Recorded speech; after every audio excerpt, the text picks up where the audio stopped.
Hello dear students, ये video मैं आप लोगों की डिमांड पर बना रहा हूँ क्योंकि स्टूडेंट्स बार बार डिमांड कर रहे थे, सर प्लीज़ अपनी स्ट्रेटजी बताइए, आपने एसबीआई कैसे क्रैक किया। तो बार बार पूछे जाने पर मैंने एक वीडियो में बता भी दिया था कि मैंने ओनली 5 आवर स्टडी के साथ एसबीआई क्रैक किया है। उसके बाद तो स्टूडेंट्स की क्यूरीज और भी ज़्यादा बढ़ गई कि 5 आवर स्टडी के साथ कैसे एसबीआई क्रैक किया आपने, 5 आवर स्टडी का लॉजिक क्या है, सर प्लीज़ अपनी स्ट्रेटेजी शेयर कीजिए। तो आज मैं आप लोगों के साथ अपनी जो रियल स्ट्रेटेजी है वो शेयर करूँगा। देखो, मेरी स्ट्रेटेजी जो है वो बिल्कुल सिंपल एंड इजी स्ट्रेटेजी है, लेकिन उसकी जड़ें बहुत गहरी है, डेप्थ लिए हुए। अदर्स की तरह नहीं है टू डू लिस्ट बनाओ, इतने बजे सो, इतने बजे उठो, इतने आज स्टडी करो, ये करो वो करो, पता नहीं क्या क्या करो, ऐसा कुछ भी नहीं है। अब एक क्यूरी और रहती है स्टूडेंट्स की, सर कितने आज तक हम स्टडी करें। तो मेरी स्ट्रेटेजी के बाद में आपको ये मैं जब शेयर कर दूंगा कंप्लीट, उसके बाद में आपको खुद पता लग जाएगा आपको कितने आज स्टडी करना चाहिए। तो मेरी स्ट्रेटेजी जो है वो बिल्कुल रिलैक्स स्ट्रेटेजी है, माइंड को चिल करके पढ़ने वाली स्ट्रेटेजी है, एंजॉयमेंट के साथ पढ़ने वाली स्ट्रेटेजी है। इस स्ट्रेटेजी को अगर आप फॉलो करते हो तो आपको रियल में स्टडी में इंटरेस्ट आएगा, और अगर किसी सब्जेक्ट पे आपने अप्लाई किया स्ट्रेटेजी को तो वो सब्जेक्ट आपका परमानेंटली फिक्स हो जाएगा लाइफ टाइम के लिए, और उसमें कभी भी आपको दिक्कत नहीं होने वाली। तो यहाँ पे मैं अपनी स्ट्रेटेजी कंप्लीट बताऊंगा आपको, प्री के अकॉर्डिंग, मेंस के अकॉर्डिंग, सब्जेक्ट वाइज, हर वे में यहाँ पे आपको बताऊंगा। तो स्ट्रेटेजी स्टार्ट करने से पहले first of all I want to clear one thing, that government job was never my passion and dream. Government job कभी भी मेरा टारगेट नहीं था। मेरा जो रियल टारगेट था, हमेशा से मैं जो सोचता था वो ये था कुछ अलग करने का, और काफ़ी हद तक मुझे मेरा रियल टारगेट मिल भी चुका है। हाँ, हो सकता है ये उतना सक्सेसफुल नहीं हुआ अभी तक, लेकिन मुझे पूरी पूरी उम्मीद है एक ना एक दिन ये जरूर सक्सेसफुल होगा, और जो way of education, way of learning है वो पूरा का पूरा चेंज कर देगा। और मेरा जो रियल टारगेट है वो ये है, स्टूडेंट्स का वे ऑफ लर्निंग चेंज करना, उनका माइंड डेवलप करना, उनको प्रैक्टिकल बनाते हुए साइंटिफिक अप्रोच के साथ उनका सेंस डेवलप करना, उनको डाइवर्ट होने से रोकना, उनको रियलिटी बताना कि कहीं वो अंधेरे में तो नहीं जी रहे, उनको स्टेबल बनाना, उनको सेल्फ डिपेंडेंट बनाना, ताकि उन्हें किसी पे डिपेंड ना रहना पड़े और कोई उन्हें गलत गाइड करते हुए गलत डायरेक्शन में ना लेकर जाए। ये मेरी रियल स्ट्रेटेजी है। बेसिक कॉन्सेप्ट्स क्लियर करना, कुछ भी नहीं रटना, रट्टाफिकेशन, रोट लर्निंग को खत्म करना, और उस चीज की रियलिटी को पहचानना, उसके अंदर के सेंस को पहचानना। तो ये मेरा जो है वो रियल टारगेट है। अब बहुत सारे यहाँ पे बोलेंगे, सर फिर आपने गवर्नमेंट जॉब क्यों की, मतलब आपने एसबीआई ज्वाइन क्यों किया। तो ये बात अपने बाद में करेंगे, ठीक है। अभी अपने ओनली स्ट्रेटेजी की बात करेंगे, ये भी मैं आप लोगों को बाद में बता दूंगा। तो स्ट्रेटेजी पे स्टार्ट करें। सबसे पहले अपने बात करें प्री एग्जाम के अकॉर्डिंग। तो देखो, मैं आप लोगों को बता दूं, मैं एग्जाम देने जाता हूं एग्जाम चेक करने के लिए, ताकि मैं देख पाऊं कि एग्जाम में चल क्या रहा है, मतलब अब के टाइम के अकॉर्डिंग क्या चल रहा है, जो मैं स्टूडेंट को गाइड कर पाऊं कि अभी टाइम की डिमांड क्या है, कैसे पैटर्न्स आ रहे हैं। इस वे में हमेशा एग्जाम देता हूं। तो उसके लिए मैं कभी भी प्रैक्टिस नहीं करता, मैं डायरेक्ट जाता हूं, क्योंकि स्टूडेंट्स को ऑलरेडी पता है, मेरे स्टूडेंट्स को, कि कोचिंग में बिल्कुल भी टाइम नहीं मिलता था। जब कोचिंग्स, ऑफलाइन कोचिंग चलती थी, उस टाइम पे बिल्कुल भी टाइम नहीं मिलता था पढ़ने का, तो बिल्कुल भी टाइम मिलता ही नहीं था, क्योंकि मैं सब्जेक्ट करवाता था, इंग्लिश मेरा सब्जेक्ट है, ठीक है। तो उसमें मतलब ऑलरेडी बैचेज इतने ज़्यादा थे कि टाइम तो बिल्कुल भी नहीं मिलता था। तो मैं साथ में एसबीआई जेए का भी बता रहा हूँ आपको। लेकिन अब आपके माइंड में होगा कि विदाउट प्रैक्टिस सिलेक्शन कैसे हो गया आपका, हो ही नहीं सकता, किसी का ही नहीं हो सकता। तो मैं आपको एक बार क्लियर कर दूं, स्टूडेंट्स को भी पता है, मेरा आज तक बैंक का कोई प्री एग्जाम फेल नहीं हुआ है, क्योंकि आप लोगों को पता है मैं आपको हर बार जिनका हुआ उनको मेंस में भी, हर एग्जाम में मेंस में मिला हूँ। अब बोलने को बहुत सारे ऐसे बोल देते हैं कि सर की इंग्लिश स्ट्रॉन्ग है, इंग्लिश पढ़ाते हैं इसलिए सर का हो जाता है। तो आरआरबी में इंग्लिश नहीं आती प्री के एग्जाम में, उसमें मैथ्स एंड रीजनिंग आती है, उसमें भी मैं आपको मेंस में मिला हूँ। इसका मतलब ओनली इंग्लिश नहीं है। अब मैं यहाँ पे आपको बताऊं कि ऐसा कैसे विदाउट प्रैक्टिस के मेरा सिलेक्शन कैसे हो जाता है, हर बार प्री कैसे क्लियर हो जाता है, या फिर मेंस कैसे क्लियर हो गया और मेंस कैसे क्लियर हो जाता है। तो देखो, मेरा जो वे ऑफ थिंकिंग है, सोचने का जो तरीका है वो बिल्कुल अलग है। आप लोग हर सब्जेक्ट को इंडिविजुअल फॉर्म में सोचते हो, लेकिन मैं हर सब्जेक्ट को एक ही तरीके से ट्रीट करता हूं। मैं ये सोचता हूं कि जो मैथ्स है वो रीजनिंग है, जो रीजनिंग है वो इंग्लिश है, रियल में ये है। ये आपका कितना स्टेबल है, ये सोचते कैसे हो आप, ये कितना चमका हुआ है आपका, मेन वो डिपेंड करता है। क्योंकि सारे के सारे रिलेट होते हैं। क्लासेस में मैं इंग्लिश के साथ में रीजनिंग, मैथ्स वगैरह सारे सब्जेक्ट क्या करता हूँ, रिलेट करता हूँ, ये मेरे स्टूडेंट्स को पता है। क्लियर आप लोगों के। अब बात करें सब्जेक्ट वाइज, तो सब्जेक्ट में क्या है, मैंने क्या किया हुआ है कि हर जो सब्जेक्ट है उसका जो बेस है, उसकी जो जड़ें हैं वो मैंने खोदी हुई है, उसकी जड़ें तक हिलाई हुई है मैंने। क्योंकि मेरा जो मेथड है करने का वो क्या है कि किसी भी सब्जेक्ट को उठाओ तो उस पर रिसर्च कर दो, उसका एक्सपेरिमेंट कर दो, उसका पोस्टमार्टम कर दो, उसको ऐसा बनाओ कि आपको लाइफ टाइम कभी दिक्कत ना आए। तो मुझे हर बार प्रैक्टिस करने की जरूरत नहीं होती यहाँ पे बिल्कुल भी, क्योंकि एक बार मैंने अपने कॉन्सेप्ट तैयार किए। मैं कॉन्सेप्ट ऐसे तैयार नहीं करता, मैं पूरी रिसर्च करके कॉन्सेप्ट तैयार करता हूँ, फिर उनको वैलिड बनाता हूँ। जैसे अपनों ने इंग्लिश में चेंज किया है, जो भी स्टूडेंट्स है, जो मेरे स्टूडेंट उनको पता है, जो न्यू स्टूडेंट्स है एक बार वीडियोस जाकर देख लेना। क्लासेस की बात तो बिल्कुल ही अलग होती है, वहां तो बहुत शानदार बिल्कुल अलग चलता है सब कुछ, क्योंकि मेरे स्टूडेंट आपको बता भी देंगे अगर आपके कांटेक्ट में है तो। लेकिन आप वीडियोस में भी पता लग जाएगा, बिल्कुल अलग चलता है, कहीं नहीं चलता होगा ऐसे। कैसे चलता होगा, क्योंकि अपना खुद का कॉन्सेप्ट है, साइंटिफिक अप्रोच है अपनी, तो बिल्कुल अलग चलता है सारा का सारा। उसमें आपको तीर लग गया, ये हो गया, वो हो गया, पता नहीं क्या क्या हो गया, दीवार बन गई, इसको ये खा गया, तो ऐसे चलता है अपने वाला। तो मैं क्या करता हूँ, हर सब्जेक्ट की रिसर्च करता हूँ। अब बात करें सब्जेक्ट वाइज मैथ्स रीजनिंग की, तो मैथ्स रीजनिंग तो मेरा बेस है, क्योंकि I am a BTech honours graduate और गेट क्वालिफाई किया है मैंने 3 टाइम्स। 3 टाइम ही दिया तो 3 टाइम मैंने क्या किया, गेट क्वालिफाई किया है। ठीक है, तो वो कोई दिक्कत वाली बात नहीं है। मैथ्स रीजनिंग तो मेरा ऑलरेडी क्या है, बेस है, स्ट्रॉन्ग है। इंग्लिश की बात करें तो इंग्लिश में क्या करता हूँ, पढ़ाता हूँ, उसमें मैंने अपने कॉन्सेप्ट्स तैयार किए हैं साइंटिफिक अप्रोच के साथ। जब मैं पढ़ा रहा हूँ तो वहाँ से बहुत तगड़े वाली प्रैक्टिस, उसमें भी मुझे कभी दिक्कत नहीं होती। मैथ्स रीजनिंग में तो कभी मेरे नेगेटिव भी नहीं होते, 100% एक्यूरेसी रहती है, उसमें मुझे हमेशा बोनस ही मिलता है। और इंग्लिश की तो मैं क्या कर रहा हूँ, क्लासेस ले रहा हूँ, पढ़ा रहा हूँ, तो उसमें तो कोई चांस है ही नहीं नेगेटिव होने का, तो इसलिए प्री तो कभी मेरा फेल होता ही नहीं है। अब सब्जेक्ट के कॉन्सेप्ट रिसर्च कैसे होती है, मैं आपको सारे सब्जेक्ट की रिसर्च बताऊंगा, क्योंकि जैसे मैं आपको इंग्लिश करवा रहा हूँ तो इंग्लिश नहीं करवा रहा हूँ, उसमें मैं आपका सेंस डेवलप कर रहा हूँ। उसी तरीके उस सोच को पकड़ो आप कि सोचना कैसे होता है। जैसे मैं यहाँ पे रीजनिंग की बात करूँ तो आज ही एक मैंने वीडियो अपलोड की है जिसके अंदर मैंने रीजनिंग में सिलोक्स बताया, वहां से देख लेना कि मेरा तरीका क्या है सोचने का। फिक्स है तो आप उसे गलत करने की कोशिश करो, और अगर वो आपका पॉसिबिलिटी है तो आप उसे सही करने की कोशिश किया करो, और अदर सिचुएशन को देख, ये मैंने बताया, आप उस वीडियो को गो थ्रू कर लेना।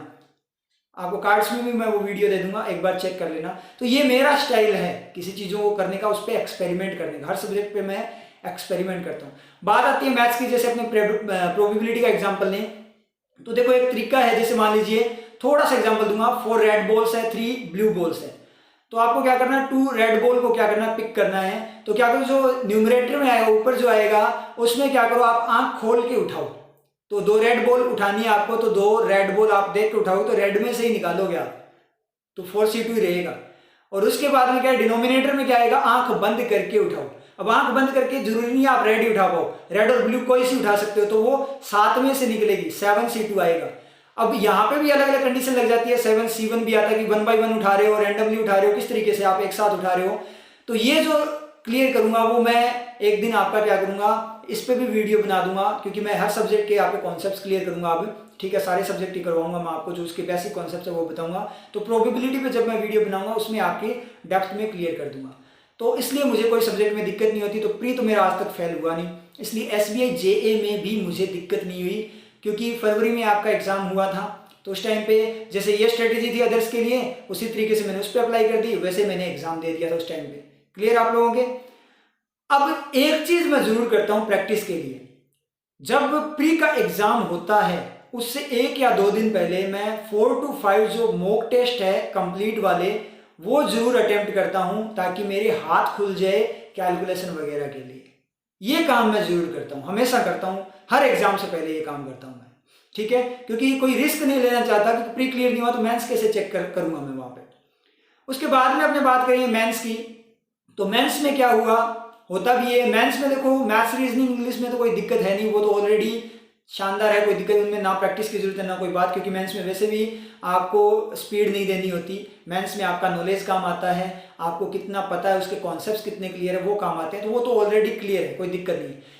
सबसे बड़ा इश्यू रहता है GA सेक्शन का, कंप्यूटर में भी नहीं होता क्योंकि बीटेक ग्रेजुएट हूँ, बीटेक बैकग्राउंड है तो कंप्यूटर भी आता है, ठीक है, कोई दिक्कत नहीं उसमें, कंप्यूटर प्रोग्रामिंग वगैरह की हुई है तो उसमें कोई दिक्कत नहीं है। तो दिक्कत होती है जीए सेक्शन की, क्योंकि मैं कभी जीए नहीं पढ़ता, इतना टाइम भी नहीं मिलता। अब उसके अकॉर्डिंग बात करें तो उसमें ही मार्क्स थोड़े मेरे कम बनते हैं। लेकिन मैंने जो आपके एग्जाम्स है वो उनके जैसे पीओ के एग्जाम्स हैं उनके इंटरव्यू भी दिए हुए हैं, लेकिन मेरा हमेशा से टारगेट था गवर्नमेंट जॉब ना ज्वाइन करने का, इसलिए मैंने कभी ज्वाइन नहीं किया, ठीक है। अब ये है कि एसबीआई जे क्यों ज्वाइन किया, तो उसके पीछे तो एक मजबूरी समझ सकते हो आप, क्योंकि कोरोना उसके कारण कोचिंग्स वगैरह तो क्या हो गई थी, ऑफ हो गई थी, वो रीज़न यहाँ पे है। उसकी थोड़ी बात अगर अपने करेंगे तो बाद में डेप्थ में बात करेंगे कि उसके बाद में आप बोलोगे सर और भी तो ऑप्शन है, ऑनलाइन वाला भी ऑप्शन है, ऑनलाइन कोचिंग्स भी है, तो वो वहाँ उनकी भी रियलिटी मैं आप लोगों को बता दूंगा, वो बातें बताऊंगा।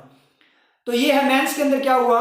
देखो जब मेंस का आपका क्या हुआ, प्री का रिजल्ट आया 20 अक्टूबर को, और उसके बाद में मेंस का 31 अक्टूबर को एग्जाम था। तो मेन पॉइंट वही था, क्योंकि प्री तो हमेशा क्लियर होता है तो वो हो गया, कोई दिक्कत नहीं है, बात मेंस की होती है। तो वो आपका एग्जाम था 31 अक्टूबर को, तो मान लो 10 दिन थे आपके पास प्रिपेयर करने के लिए। अब यहाँ पे मेरी क्लासेस ऑलरेडी चलती थी, ऑनलाइन क्लासेस चलती थी, पूरा का पूरा टाइम चला जाता था मैटर वगैरह तैयार करने में, पेपर्स वगैरह तैयार करने में, उसके बाद बच्चों के डाउट्स जो है उनको क्लियर करना, ये सारी चीज़ें। तो इसमें और वीडियो वगैरह बनाना, उसमें मतलब एडिटिंग वगैरह करना, ये सारा का सारा इसमें मेरा टाइम चला जाता था। तो उस टाइम पे मैं नाम लूँगा क्योंकि वो शानदार फैकल्टी है, आशीष गौतम सर, आपने नाम सुना होगा, ठीक है। उन्होंने एक कोर्स लॉन्च किया एसबीआई जेए के लिए, 10 क्लासेस, उन्होंने बोला 10 क्लासेस फॉर एसबीआई जेए, उन्होंने ये कोर्स किया था वहाँ पे, मतलब लॉन्च किया था अपने अड्डा पे। तो मैंने क्या किया कि चलो यार अब दिक्कत है, कोरोना है, इसलिए सिक्योरिटी भी ज़रूरी है, जॉब होना भी ज़रूरी है, क्योंकि पिछले इतने टाइम से कोई भी अर्निंग नहीं हुई थी। तो मैंने सोचा भाई जॉब लेना ज़रूरी है, अब की बार तो जॉब ले ही ले।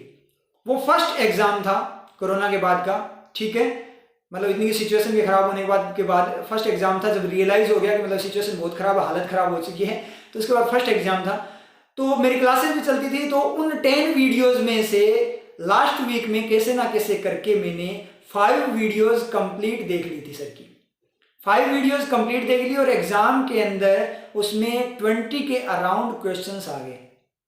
अब 20 के अराउंड क्वेश्चंस आ गए, अदर सब्जेक्ट में तो मुझे कभी दिक्कत होती नहीं। अब बहुत सारे स्टूडेंट ऐसे बोलते हैं, पूछते हैं सर आप मेंस के लिए कौन से टेस्ट सीरीज परचेज किया आपने, मेंस के लिए कैसे तैयार किया, किस तरीके से पेपर लगाते थे। मैंने मेंस के लिए आज तक कोई पेपर नहीं लगाया, सीरियसली बता रहा हूँ आपको, क्योंकि मेंस का पेपर लगाने का मुझे टाइम बिल्कुल नहीं है, वो 2-3 घंटे मांगता है, उतना टाइम मेरे पास नहीं होता था, ठीक है। मेंस का कोई पेपर नहीं लगाया। मेंस में हाँ जीके तैयार किया मैंने सिर्फ ओनली, वो भी किसमें, एसबीआई जेए के लिए तैयार किया। उसमें लक की बात करो चाहे कुछ भी बात करो, 20 के अराउंड सर की वीडियोस में से क्वेश्चन आ गए, क्योंकि उनका मैटर शानदार है, कोई दिक्कत वाली बात नहीं है। तो क्या हुआ कि इजीली मेरा एग्जाम क्रैक हो गया यहाँ पे, अदर सब्जेक्ट की मुझे दिक्कत नहीं है। अब ये चीज़ मैं आप लोगों को बताऊंगा कि आप कोई भी सब्जेक्ट करो उसको डेप्थ में जाकर करो, उसका एनालिसिस करो, उसकी जड़ें खोद दो, बिखेर दो, उसको तोड़ दो पूरे सब्जेक्ट को, और जब तक उसका कॉन्सेप्ट क्लियर ना हो तब तक आपको उसको छोड़ना नहीं है। अब यहां से आता है कि आपको कितने घंटे पढ़ना चाहिए, ये डाउट। तो घंटे कुछ नहीं होता, कहने की बातें होती है, रियलिटी ये होती है कि जो भी टॉपिक उठाया जब तक वो क्लियर ना हो जाए तब तक उसके पीछे लगे रहो, और जब वो 100% पे क्लियर हो जाए तब उसको छोड़ दो, बस उसकी प्रैक्टिस करते रहो। आप लोगों की दिक्कत यही है कि जो टॉपिक आपको आते हैं आप उन्हीं के पीछे पड़े रहते हो, जो नहीं आते उनको इग्नोर कर देते हो, इसीलिए अपना सिलेक्शन नहीं होता, क्योंकि एग्जाम में कुछ भी आ सकता है और कितना ही बड़ा लेवल आ सकता है। अगर आपका बेस क्लियर है, आपको डेप्थ में कॉन्सेप्ट क्लियर है, तो कैसा ही पेपर आ जाए आपको दिक्कत नहीं होने वाली। अगर टफ पेपर आया तो आपको फायदा ही होगा वहां पे। तो यही चीज होती है कि कोई भी सब्जेक्ट हो उसको क्या करो, उसके पीछे पड़ जाओ, उसका टॉपिक है उसको जड़ों से क्लियर करो, उसके बाद ही उसको छोड़ना है, तब तक उसे छोड़ना नहीं। तो आर्ट्स वगैरह का कोई रोल नहीं रहता, और जब ऐसा करोगे आप डेप्थ में उसको करोगे, उसके ऊपर एक्सपेरिमेंट करोगे, तो रियल में आपको इंटरेस्ट आएगा और बर्डन नहीं आएगा माइंड पे, कभी भी मजे आएंगे आपको पढ़ने में। और जब पढ़ने में मजे आने लग गए तो आपकी जो कैचिंग पावर है वो भी अपने आप बढ़ जाएगी, आपके कॉन्सेप्ट्स भी बहुत ज्यादा क्लियर होंगे। तो ये मेरी स्ट्रेटेजी थी, इस तरीके से मैंने एसबीआई जेए को फाइट किया। उसके बाद में एसबीआई जेए के बाद मेरा आईबीपीएस पीओ मेंस, ठीक है, प्री क्लियर हो गया। एसबीआई पीओ, आरआरबी पीओ वगैरह इन सब के मेंस थे, लेकिन मैं वहाँ एग्ज़ाम देने गया ही नहीं।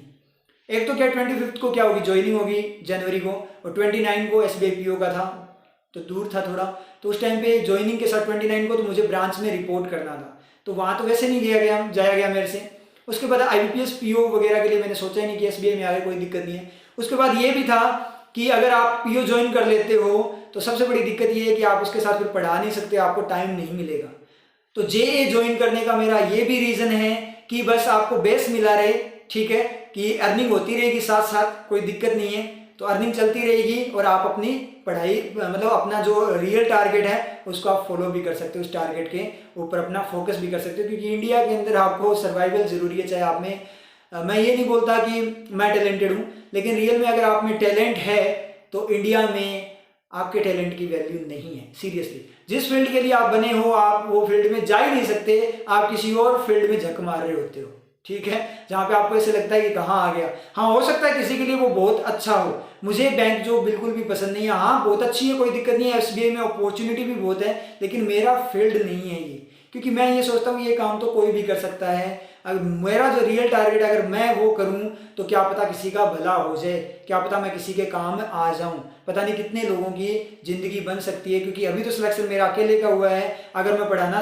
छोड़ दूँ, ठीक है, तो बहुत सारे हो सकता है जिन स्टूडेंट्स को मेरे से समझ में आता है, हो सकता है जिन किन्हीं के लिए मैं पॉजिटिव वे में काम आता हूँ, या जैसे मान लीजिए मेरे कारण किसी का मतलब भला हो रहा है, किसी की मतलब स्टडी अच्छी हो रही है, कॉन्सेप्ट्स क्लियर हो रहे हैं, तो यही काम अगर मैं टीचिंग का करूं तो मेरे कारण कितने सिलेक्शन होंगे। जैसे अब की बार अपने 153 प्लस सिलेक्शन है, ठीक है, मतलब एक साल के अंदर 153 सिलेक्शन कम नहीं होते, तो वो चीज़ है। तो मैं किसी के काम आऊं, एक तो देखो मैंने खुद का सिलेक्शन लिया एक सिलेक्शन, एक मैंने 153 सिलेक्शन लिए, तो दोनों एक ही बात है क्या? एक टाइप से मेरा 153 बार सिलेक्शन हुआ है, समझ में आ रही है आप लोगों के, तो वो रियलिटी। और दूसरा ये है कि ज़रूरत है इस वे को चेंज करने का, पढ़ाई का जो वे है वो चेंज करने का, स्टूडेंट्स को प्रैक्टिकल बनाने की ज़रूरत है। क्योंकि इंग्लिश अब तक, इंग्लिश की एग्जांपल लें तो इंग्लिश में अब तक आप लोग रटते ही थे, सारे के सारे रटते थे, तो ये सबसे बड़ी दिक्कत थी।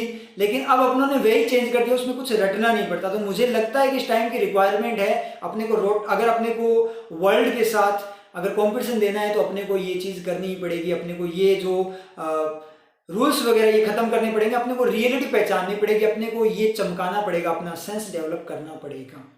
अब बात आती है सर फिर आपने SBI ज्वाइन क्यों किया, मैं बता ही देता हूँ यहाँ पे। देखो इसके दो रीज़न हैं। एक रीज़न तो ये था कि देखो कोरोना आ गया, ऑफलाइन कोचिंग्स वगैरह बंद होगी, अर्निंग वगैरह बंद होगी, तो उसके बाद में सर्वाइवल के लिए ये करना ज़रूरी था, ठीक है। और फर्स्ट ही एग्ज़ाम था, फर्स्ट ही रिजल्ट आया और फर्स्ट में ही मैंने सिलेक्शन ले लिया, ज्वाइन कर लिया। इसका मतलब ये भी नहीं है कि सर बहुत टाइम से तैयारी कर रहे थे अब जाकर उनका सिलेक्शन हुआ, ये कोइंसिडेंस नहीं हो सकता, समझ में आ रही चीज़। क्योंकि क्लियर तो होते हैं हर बार, मैंने कभी ध्यान ही नहीं दिया, क्यों? क्योंकि मुझे ज्वाइन करना ही नहीं था। अब की बार थोड़ा सा ध्यान दिया, वो भी क्या 5 आवर का ध्यान दिया, 5 वीडियो देखी, मतलब 5 घंटे का ध्यान दिया और सिलेक्शन ले लिया। क्यों? रीज़न क्या है? रीज़न क्या है कि मैं बहुत तगड़े वाला इंटेलिजेंट हूँ, मैं सुपर इंटेलिजेंट हूँ, ऐसा नहीं है। रीज़न ये है कि मैंने हर सब्जेक्ट को डेप्थ से किया है, हर सब्जेक्ट के कॉन्सेप्ट्स क्लियर हैं मेरे, सबसे बड़ा रीज़न ये है। तो ये चीज़ आपने करनी है, आपको कभी भी दिक्कत नहीं होगी।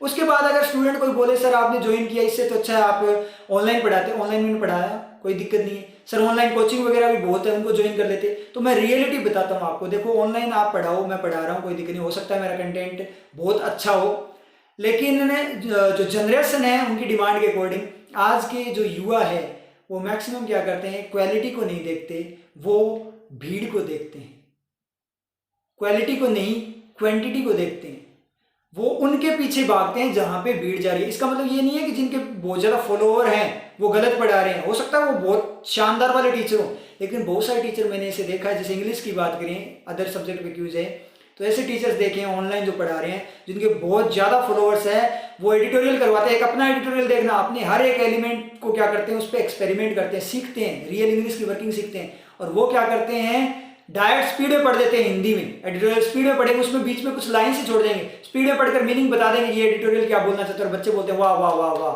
मजे आ गए, क्या पढ़ाया, समझ में आ गया। अरे बेवकूफ हो, समझ में तो आ गया, मीनिंग समझ में आ गया, हिंदी में उसने बताया वो, लेकिन आपको ये समझ में आया, आप खुद से क्या करोगे, खुद से करने को समझ में आया, नेक्स्ट एडिटोरियल उठाकर देखना, आप खुद कैसे समझ पाओगे उसको, वहां देखना कि इसमें क्या वर्किंग यूज हुई है, समझ में तो आ गया आपके। ठीक है। आप जो स्पोर्टिंग एरर वगैरह, जो जितने भी ग्रामेटिकल जो टॉपिक्स आएंगे एग्जाम में, उनको कैसे फाइट करोगे? कुछ समझ में नहीं आएगा। तो वो स्पीड पढ़ा जाते हैं, फिर भी बच्चे उनको फॉलो करते हैं। क्यों? भीड़ को देखकर। और दूसरा, उनको पता है, बेवकूफ बनाने का तरीका आता है, कैसे डायरेक्ट मीनिंग बताओ, हमें पता है। देखो मीनिंग बताएंगे तो बच्चे को समझ में आ जाएगा कि ये एडिटर बोलना क्या चाहता है। इससे क्या होगा, उसको लगेगा यार मेरे समझ में आ गया, लेकिन रियल में उसके कुछ समझ में नहीं आया, उसको रियलिटी नहीं पता। क्योंकि उसको तो हिंदी का मीनिंग समझ में आया, एडिटोरियल तो समझ में आया नहीं, वो इंग्लिश में जो लिखा है वो तो इसके समझ में आया नहीं। उसको तो उसने जो बोला टीचर ने वो मीनिंग समझ में आया, दोबारा से भी एडिटोरियल दे तो वो भी नहीं कर पाएगा। वो समझ में आ रही चीज। क्वेश्चंस आते हैं पैराग्राफ में, थोड़े से घुमाकर पूछे तो नहीं कर पाएगा, क्योंकि उसको रियल मीनिंग नहीं है। उसने बस उसने ट्रांसलेट किया, वो आ गया, लेकिन उसने ट्रांसलेट किया वो एग्जाम में नहीं आने वाला। तो ये रीजन है। ऑनलाइन में तो आपको पता लग गया कि इतनी जल्दी लोग नहीं आते, उसमें थोड़ा टाइम लगता है। कोचिंग्स की बात करें तो कोचिंग्स का पहले ये रहता है कि वो क्या करते हैं, मतलब जो माहौल है उसके अकॉर्डिंग देखते हैं। उसमें आपको ऑलरेडी जो वहाँ पे फैकल्टीज होती है उनकी प्रायोरिटी ज़्यादा होती है। तो बड़ी बड़ी कोचिंग्स है वो क्या करती है, जो ऑलरेडी उनकी फेवरेट फैकल्टीज है उनको हमेशा ऊपर रखने की कोशिश करती है, और उनमें मैक्सिमम जो फैकल्टीज होती है वो उनके रिलेटिव्स ही होते हैं। तो वो क्यों अपने रिलेटिव्स को की जगह किसी और को लेकर रिप्लेस करवाएंगे, और कहीं उनसे तगड़े वाला आ गया तो वो तो उनकी वैसे ही वाट लगा दे, फिर उनका काम कैसे चलेगा? समझ में आ रही चीज। तो बड़ी कोचिंग्स ये गड़बड़ करती है, वो उन्हीं को सपोर्ट करती है जो उनके खुद के हैं। तो ये भी एक रीजन है। इसलिए ये मजबूरी मान लो आप, मुझे ज्वाइन करना पड़ा, लेकिन कोई दिक्कत नहीं है, अब अपना मस्त है, अपने टाइम निकाल लेते हैं, अपना साथ साथ चलता रहेगा। तो ये मेरी स्ट्रेटेजी थी, मैंने आपको शेयर कर दी। देखो इस स्ट्रेटेजी में टाइम लगता है, आपको डेप्थ में करना होता है सारी चीजें। आप ऐसे फॉलो मत करना कि कहीं हम भी 5 घंटे के अंदर क्या कर देंगे, क्लियर कर देंगे। देखो जितना पढ़ोगे, जितनी प्रैक्टिस करोगे उतनी ही कम है। जितनी ज्यादा प्रैक्टिस उतना ही ज्यादा माइंड आपका शार्प होगा, उतना ही ज्यादा आपके लिए प्लस पॉइंट रहेगा। तो आप इस चीज में नेगेटिव मत करना कुछ भी। इस स्ट्रेटेजी को ध्यान में रखकर ये मत सोचना कि एग्जाम के पास में जाकर पढ़ेंगे। पहले अपने कॉन्सेप्ट्स तो डेवलप करो। अभी कॉन्सेप्ट्स डेवलप करोगे तो उसमें भी तो आपको टाइम लगेगा। ठीक है, टाइम का देखो, कॉन्सेप्ट डेवलप करो, आपको टाइम का पता भी नहीं लगेगा कि मेरा टाइम, अच्छा इतना टाइम हो गया मुझे पढ़ते हुए, पता ही नहीं लगा, क्योंकि उसमें आपको इंटरेस्ट आएगा, और इंटरेस्ट के साथ पढ़ोगे तो आपको कोई नहीं रोकने वाला। क्लियर आप लोगों को समझ में आया? तो मेरी ये स्ट्रेटेजी थी जो मैंने आप लोगों के साथ शेयर कर दी। अब आप अपनी स्ट्रेटेजी लेकर इसको फॉलो करना है, इसको फॉलो करो, इस तरीके से अपने कॉन्सेप्ट्स वगैरह डेवलप करो, और अपनी प्रिपरेशन को कंटिन्यू रखो, और तगड़े वाली प्रिपरेशन करो। ओके, बोर भी नहीं होगे अगर ये स्ट्रेटेजी आप यूज करते तो। Okay, all the best, good luck.